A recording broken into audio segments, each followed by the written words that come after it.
Fully bed.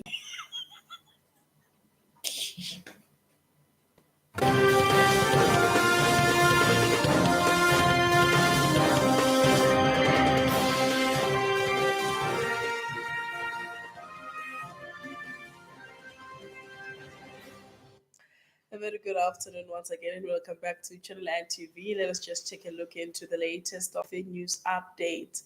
Namibia President Hage Geingob has confirmed that the wearing of masks in public spaces is no longer mandatory. Earlier, the country's health minister Kalumbi Shangula explained what motivated this decision. During the month of June, we were at the peak of the third wave, which was driven by Delta virus. We were experiencing quite high number of infection on a daily basis. Currently, as you rightly says, there are days when we have less than 10, and there are days where we have a little bit more than 10, but we have not reached the 20 cases per day, and we have not relaxed on the testing. We are doing the testing throughout the way we used to do. Deputy President David Mabuza is currently answering questions in Parliament in relation to measures by government to address water provision challenges, among other things. As government, we are coordinated and updated on development and challenges in the water sector through the Interministerial Committee on Water and Sanitation that is chaired by the Deputy President. This committee brings together key players within government to provide leadership and technical assistance in our effort to resolve all challenges in the reliable provision of water and sanitation services. And also, the South African Human Rights Commission continues hearing some testimonies about racial discrimination in the advertising industry following the outcry that was triggered by the offensive racism advert posted on Sahrc's website back in 2020. We do not need any counseling session.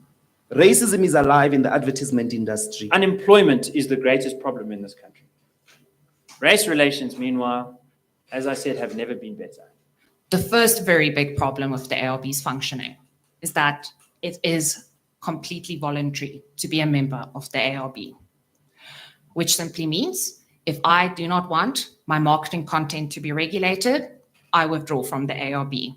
No questions asked. There's only so much we can do, given that at the end of the day, we are non-statutory voluntary organizations. We need to legally recognize the ARB. When we do recognize the ARB, we need to provide it with real sanction power. And lastly, just to take a quick look into the world of sports, into cricket, also the preparations, amongst other things, into the ICC World Cup or Cricket World Cup, where in this case, the Proteas fast bowler Lugengidi is revved up about the clash between the Bangladesh and South Africa that will be hosting the Tigers in a 3-match one-day international, which is the ODI series, which starts on Friday, SuperSport Park. The series forms part and parcel of the ICC Cricket World Cup Super League. To be clinical, obviously, like I said, we understand where we stand right now as an ODI team, and obviously with the focus being the World Cup, we obviously need to make sure that we play proper cricket in this series and make sure that we're clinical against these guys. We have come to the end of the news update. As usual, we will be back again tomorrow at 10 o'clock. I'll start up with Noto Mabuza. For me and the rest of the crew, it's a goodbye from us.